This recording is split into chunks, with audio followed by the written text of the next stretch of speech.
আসসালামু আলাইকুম, সবাই কেমন আছেন? আজকে ছুরি শুটকির একটা মজাদার রেসিপি নিয়ে হাজির হয়েছি। আশা করছি আপনার কাছে অনেক অনেক ভালো লাগবে। গরম ভাতের সাথে একদম জমে যাবে। যারা ঝাল লাভার আছেন তাদের জন্য একদম পারফেক্ট রেসিপি। আশা করছি আপনার কাছে অনেক অনেক ভালো লাগবে। চলুন দেখি রেসিপিটা আমি কীভাবে করেছি, আর সম্পূর্ণ ভিডিওটি জুড়ে থাকবেন। একদম মজা করে রেসিপিটি করে নিতে পারবেন খুবই সুন্দরভাবে। তার জন্য আগে আমি ছুরি শুটকি নিয়েছি। আমি গরম পানিতে 10 মিনিট ভিজিয়ে রেখেছিলাম, তারপর ময়লাটা পরিষ্কার করে আর এখন কেটে নিলাম। আর পেঁয়াজটা আমি ছোটো ছোটো করে কেটে নিয়েছি, পেঁয়াজ, কাঁচামরিচ এবং রসুন। আর ছুরি শুটকিটাও আমি ছোটো ছোটো করে কেটে নিয়েছি। আর একটা প্যানে তেল গরম করে ছুরি শুটকিটা আমি আগে দিয়ে নিব। আর এই প্রসেসটা অবলম্বন করলে ছুরি শুটকিটা একদম খেতে ভীষণ মজা হয়।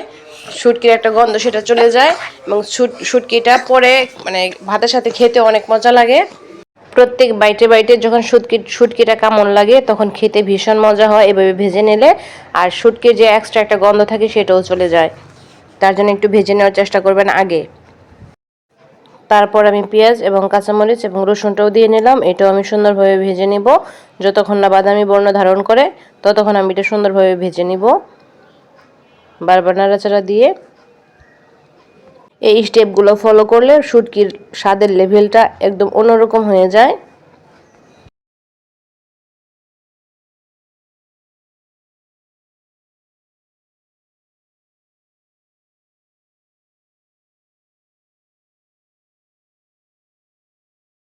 আর পেঁয়াজটা ভাজা হতে হতে ওদিকে একটা মশলা আমি নিয়ে নিব। এখানে 1 চামচ শুকনো মরিচ নিলাম, হাফ চামচ হলুদ, হাফ চামচ ধনিয়া নিয়ে আমি পানি দিয়ে গুলিয়ে নিব।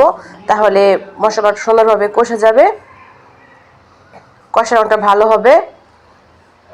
আর শুটকি মাছ এইভাবে করে নিলে অনেক সুন্দর হয় রান্নাটা। আমার সবগুলো উপকরণ একসাথে ভাজা হয়ে যাচ্ছে সুন্দরভাবে। মোটামুটি বাদামি বর্ণ হলে আমি মশলাটা দিয়ে নেব।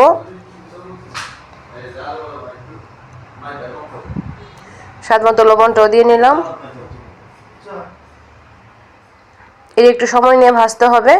আর এখন মশলাটা দিয়ে নিয়েছি, আর এখানে একটু পানিও দিয়ে নিব যেন মশলাটা ভালোভাবে কষে।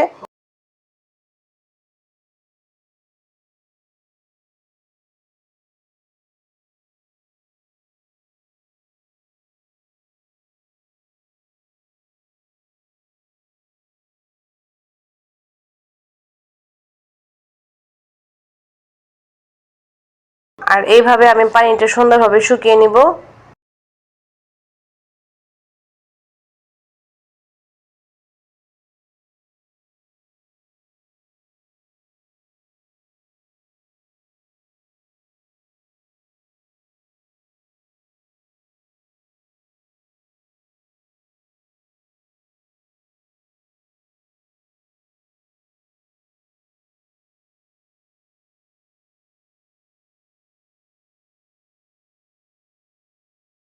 আর এই পর্যায়ে অনেক নাড়াচাড়া দিতে হবে যেন তলায় আবার লেগে না ধরে।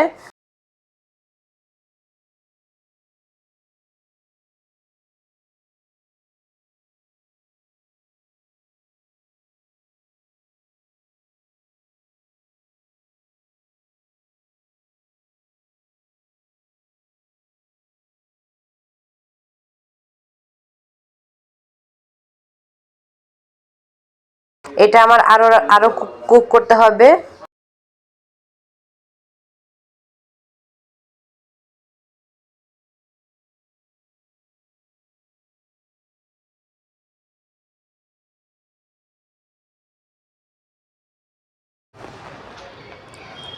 এইভাবে সুন্দরভাবে নাড়াচাড়া দিতে হবে অনেকক্ষণ।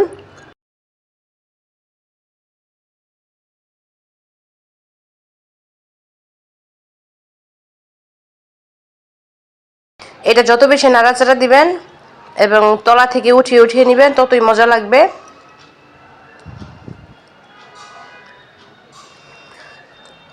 এই ভর্তাটা একদম ভাজা ভাজা করে ফেলতে হবে কড়াইয়ের সাথে।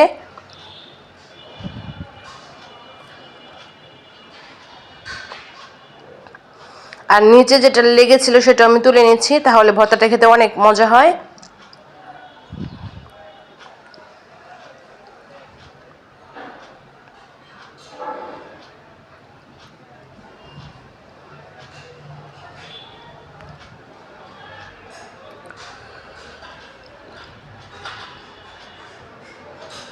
রেসিপিটি ভালো লাগলে লাইক কমেন্ট শেয়ার সাবস্ক্রাইব করবেন, পাশে থাকা বেল আইকন অন করে রাখবেন যেন নিত্য নতুন রেসিপি আপনাদের সহজে পৌঁছে যায়।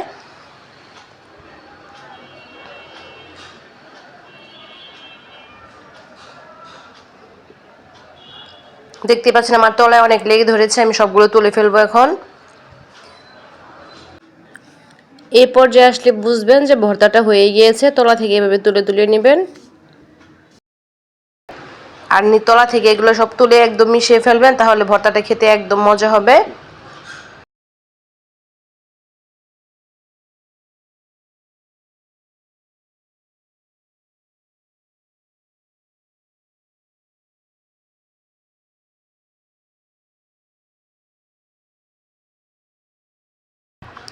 যতক্ষণ না তেলটা ছেড়ে দিবে ততক্ষণ আমি এটা নাড়াচাড়া করতেই থাকবো, আর উপর থেকে যখন তেলটা ভেসে আসবে তখন আমি এটা নামিয়ে ফেলবো।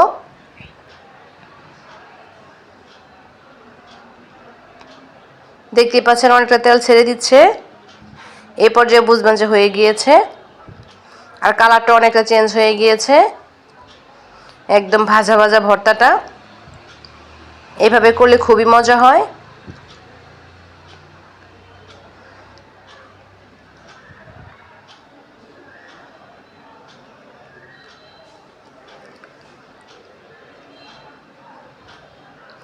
এই পর্যায়ে আমি একটু ধনিয়া পাতা দিয়ে তারপর নামিয়ে ফেলবো।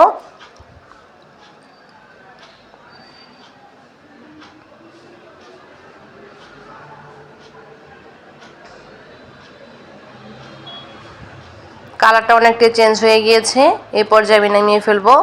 আর ঠিক এই অবস্থায় নামাইলেই ভর্তাটা একদম খেতে ভীষণ মজা হবে, কালারটা পুরাই চেঞ্জ হয়ে যাবে। তাহলে ছুরি শুটকিটা খেতে এইভাবে খুবই মজা লাগে। এই রেসিপি গরম ভাতের সাথে থাকলে আর কিছুই লাগে না। আমি তো এটা দিয়ে 2 থেকে 3 প্লেট ভাত খেয়ে ফেলতে পারবো, এতটা খাওয়া যাবে।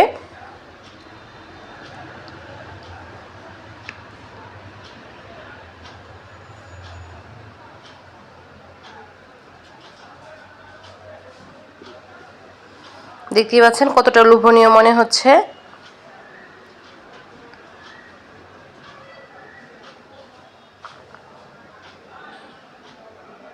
কালারটাও মাশাআল্লাহ অনেক সুন্দর হয়েছে।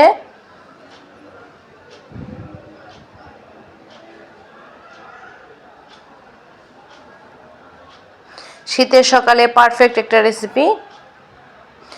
ধোয়াটা গরম ভাতের সাথে এই রেসিপিটা থাকলে আর কিছুই লাগবে না, মাছ মাংস সব ভুলে যাবেন, এটা শুধু ভাতে পড়ে।